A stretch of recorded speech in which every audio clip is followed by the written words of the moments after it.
Namaste. Welcome to Vishwa Yoga. My name is Vishwa. Today I'm going to talk about different methods of practice or aspects of worship called Puja in Tantric tradition. Though I'm going to cover this topic with Shakta tradition in mind, but in reality, the features I'm going to talk about commonly apply to most of the Hindu traditions. Just the deity name, forms, yantra, mantras, and procedure change, but usually the concept and process remain the same. There are 5 major deities or their forms are worshipped in most of the households, which include Lord Ganesha, Vishnu, Shiva, Shakti, and Surya. If worshipped together, it is called Panch Yatna Puja. Further, each of these deities has its own tantric traditions, which I have already covered at the beginning of this video series. However, it will be useful to understand the basic structure of the practices. Please keep in mind, I will be using Shakta tradition as the base. So, there are 3 major aspects of Divine Mother. The 2 are generally used for worship, formless and form. The 3rd one is the universal reality or called Maya. This is the subtler one, also known as Kula, which I will talk about it in the philosophy video. So the first one is the formless, in which she is visualized as energy, such as Kundalini. This is her most subtle aspect. In this aspect, you use purely yogic practices and or visualization, mental mantra japa to activate the Kundalini energy, but without any rituals. But in the second aspect, you worship the Divine Mother in 3 different forms: her image, or statue, or material form called Rupa. It is also called Vigraha, means one who cuts off the negative effects of Graha. The same Devi in the morning is worshipped as Brahma Rupa or Gayatri. In the afternoon, she is Vishnu Rupa, and in the evening, she is Shiva Rupa. But here I will be emphasizing more tantric form. So you can use an image, picture, or murti, for example, Mahadevi's picture or Mahakali for the respective Kula. Though each Devi has many different tantric forms as well, so you might choose the form you love the most. So the second one is Yantra, which is geometrical representation of her energy in gross form, and then mantra or the sound, which is represented in the subtle form. However, the visual form as the picture or murti is most commonly people use to start the practice, as you can more relate to that. But as you establish in the practice and you get initiated with the procedure of Yantra practice, now you will use Yantra. The word Yantra means a machine, instrument, or a device, but has a particular meaning in Tantric tradition. In Kularnava Tantra, Lord Shiva says, because it restrains suffering from uncontrolled desires, angers, and karma. That's why it is called Yantra. The goddess who is worshipped within it offers grace to the practitioner. Yantra transforms the deity energy in the geometrical form at the gross level. Yantra is considered as the body of the deity, and or mantra, which is her subtle form, as the vibrational energy. Lord Shiva created all the yantras and mantras. Each mantra is associated with a deity, which translates into yantra, and prescribed rituals are used to invoke the deity energy into it. Remember, deity, yantra, and mantra can be used for worship as well as meditation. Now let me share some common key terms or elements of a yantra. The Devi yantra have certain elements in common. In the center of yantra, there is a dot or called bindu, representing her immanent nature, also represents the union of Shakti and Shiva. This dot is also considered as a triangle. The next one, you will see the visible triangles pointing downwards represents the Shakti as a symbol of yoni. The upward triangles represent Shiva as the symbol of lingam. These group of triangles usually surrounded by lotus petals, circles, and then a square or enclosing wall called bhupara. Together they form layer of corridors called avarna. Each corridor has a name and many kind of blessings and power or siddhi which it provides, which I won't go into detail here. Each petal, a particular Shakti is worshipped. Each angle and point of a yantra in each corner of the corridor is guarded by a different deity or yoginis as attendants with magical powers or nitya, and worshipped with a specific mantra. Each corner of the 5 downward pointing triangles represents the companion energy of Devi, a total of 15 called nitya. They represent as a wheel of time which relates to each day of the waxing or waning moon. 16th is Devi herself. In short, the significance of the moon is connected with Devi. The full moon represents Ma Lalita or Shri Mata, which symbolizes sexuality, birth, and life in different forms as creation.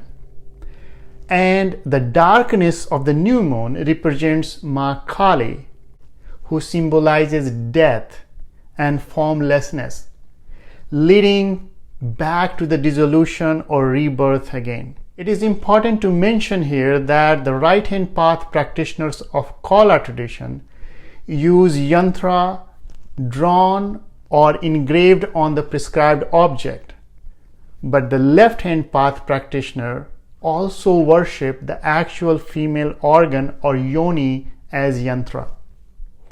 Before a yantra is used for puja, it must be put on a pedestal and given life with mantra called pran pratishtha. Yantra can be worshipped from the outside in or from inside out, depending on the nature of Shakti and your goal. At the end of the puja, the Devi is withdrawn through mantras called Visarjan. Now let me briefly talk about mantra. A mantra is the vehicle of consciousness. The mantra with feminine energy is called Vidya. Mantra acts as the link between form and formless aspect of Devi. The difference between the mantra and the deity is very similar to the difference between the body and the soul. The deity is invoked by drawing its yantra and calling its subtle name or bij akshara. To put it in another way, yantra is an instrument to transform matter into energy and energy into consciousness. The yantra has the mantra as its soul, and deity is the soul of the mantra. It is said that without a mantra there is no Tantra. Devi Puja or worship either with image or pratima or Yantra is done with mantras. There are various types of mantras. The shortest mantra is made up of one syllable called Bij mantra or seed sound. Some of the other major vidyas include 3 syllable, 15 syllables, 16 syllables, and other variations even more than 20 syllables. Some other mantras include the lineage-based procedural mantras, for example, steps and its ritual. First, it is important to understand the type of worship. There are mainly 3 types of worship. One is regularly practiced called Nitya Puja. It is like regular prayers and showing your gratitude, something like going to school regularly and keeping your attendance. This is the type of puja majority of people do in their household on daily basis. Even they do not know this is the classification. The second type is a little bit more specific called Naimittik Puja. You set the duration or time and do the worship using preparatory rites in which you save the energy for future uses. It is like you are saving money in your bank account or earning diplomas for future uses. The third one is like targeted practice called Kamya Puja, in which your intentions are very clear. It is used as an application in which you perform the practice to achieve worldly desires such as peace, protection, victory, gain, even destruction. Now let's understand the modes of worship. They are also 3 types, but 2 are the main modes of worship. The third one is the intention or bhavana, which is essential and kind of intrinsic in other 2. For example, in Karma Yoga, every action is done with the bhavana of the divine. So the first one is internal or called Para Puja, means supreme worship. It is also called Manasik or mental puja. And the second one is external or Apara Puja, is comparatively called inferior one for worldly worship. The external puja is ritualistic worship in which practice is done with duality in mind. Here the Divine Mother is separate from you and you worship her to fulfill your desires. As her child, it is your birthright to demand from your mother. These desires are usually focused on worldly matters such as prosperity, happiness, power, protection, family, health, money, pleasure, etc. They relate to 2 major purusharthas called Artha and Kama. This type of worship or practice is also called Kamya Sadhana, means practice to fulfill your kamana or worldly desire. Now in internal worship, you practice with non-duality, where you and Divine Mother are not separate. Here, generally the desires are more geared toward liberation from bondage or suffering for the ultimate freedom, aiming as the true purpose of your life. Thus it relates to the other 2 purusarthas called dharma and moksha, more lean towards moksha. This type of worship is also called Niskamya Sadhana, means practice to fulfill no worldly but higher spiritual desires. In short, on a high level, these are also known as 2 types of bhakti or devotion. Okay, so now in which system you do the practice? In my understanding, Tantra is an extension of Veda or knowledge. As it says, Tanoti Vistrayati iti Tantra. They have just two different approaches. So considering the different approach, there are three different systems to worship. One is purely Vedic, such as reciting Vedic hymns or Suktam. For example, Ratri Suktam, Devi Suktam, Durga Suktam or Sri Suktam, and fire rituals. The second form is mixture of Vedic and Tantric, in which both systems are combined, and it is a commonly used practice today. Though all these practices are mostly Tantric, it uses right hand path but conveyed as Vedic for a better appeal to the masses. The third form is purely Tantric using Kula school methods. Here rituals will vary based on the school of Kula, which means it may follow the right hand path or left hand path or mixed path. So as I am using the word ritual in each system, it sounds like an external practice. However, to turn them into internal practice, all the rituals and chants of selected systems are imagined, or to be more appropriately visualized mentally, and perform step by step like a meditative practice. Thus it becomes internal practice. Scripture says this is the best form of worship, but it requires great mental focus, which comes with a continued and dedicated practice. Now let's understand some key terms used in the practice. The terms I'm going to cover next will remind you my previous videos, in which I have covered some of the major terms used in the category of common, yogic, sexual, and power practices. This portion will be connecting these dots here.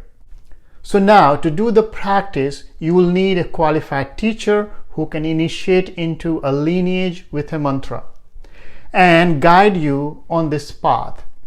Depending on the guided approach, some of the basic terms you may hear or use during the practice.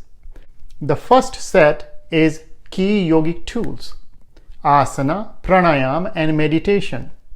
They are key ingredients of yoga practice. Now, Tantra without yoga is not Tantra. Even though you are doing a ritualistic practice, you need to take a proper asana in which you can sit comfortably and do the mantra japa. Pranayam is primarily used for nadi shuddhi, thus creating the foundation for the meditation practice and japa. Next is subtle energy terms. I assume they are known to most yoga practitioners. First is nadi, which means energy channel. There are three main nadis: Ida, Pingala, and Sushumna. Corresponds to lunar, solar, and spiritual channels. These nadis can be activated through mantra yoga practice as well. Nadis are connected to the main chakras or energy centers. However, between the root and the third eye chakra, three main blockages come on the way for Kundalini, which resides at the base of the spine. These granthis or psychic knots are called Brahma Granthi, Vishnu Granthi, and Rudra Granthi. When these granthis are pierced, Kundalini rises spontaneously, moving up through each chakra, brings profound expansion of consciousness. Bhuta Shuddhi is an essential Tantra yoga practice to purify the five elements. Either you use external ritualistic or internal meditative practice. There are three stages of practice: moon, sun, and fire. Based on your goal, you choose the practice. It also relates to energy of creation or expansion, sustenance, and destruction respectively. Here, destruction relates to ignorance, ego, or false knowledge, or just returning to the source. Some of you may have done these stages in your yoga practice. Others may have done in mantra and yantra worship. If so, you can connect these dots, as I don't want to dive into detail here. Most right hand path rituals start with preparatory rites called Purushcharana. Include the mantra japa with a rosary or mala. Please keep in mind that each vidya or mantra is made up of one or more seed sound or bij mantra. I am assuming you have basic knowledge of a bij mantra. So you do a vow or sankalpa, and then you must do the japa for a prescribed number of times and duration to expect its appropriate result. A simple puja may have fewer rituals or steps, but a comprehensive one may have many more steps. To name a few, depending on your practice, you will need some offerings or naivedya for the deity, such as food, flower, fragrance, etc. Lighting the lamp. Fire is considered the medium between divine energy and the practitioner. Mudra or gesture, nyasa, is used to prepare and divinize different parts of the body. Rituals of armoring and shielding called kavacha and avarna for the protection and well-being. The left-hand path rituals also include mantra and yantra, but here during Bindu Puja, Chakra Puja and initiation include worship of actual yoni, may also include menstrual blood, semen, nudity, sex. The 5 elements of Panchamakara also included for the offering, such as wine, fish, parched grain, and meat. Some practices also include skulls or dead body, cremation ground, and animal sacrifice. There are many more terms and processes. Covering all of them is beyond the scope of this video. But on a high level, these are some common terms used in practice. As you can imagine, these different options give rise to different approaches, different lineage, and different traditions. You will be able to see some of these approaches in the next videos of respective Devi Kula. Now, steps to the practice. So, what are the basic steps to do the practice? No matter which path you take, it has 3 main stages. Each stage is multi-part. The first stage is preparation, in which you create a sacred space, prepare the objects of worship, allocate your time to be physically, mentally, emotionally, and spiritually present with devotion to embark on this spiritual practice. It is always good to do a short meditation, taking the Divine Mother permission to worship her and ask for her guidance. The second stage is performing by following the steps of the practice as guided by your teacher. It could be just a few steps, several steps, depending on what you opted for. In either case, it is a multi-step process done internally or externally. The third stage is concluding. After following certain closing rituals, usually include arati and being grateful, asking for forgiveness for any mistake may have happened during the process.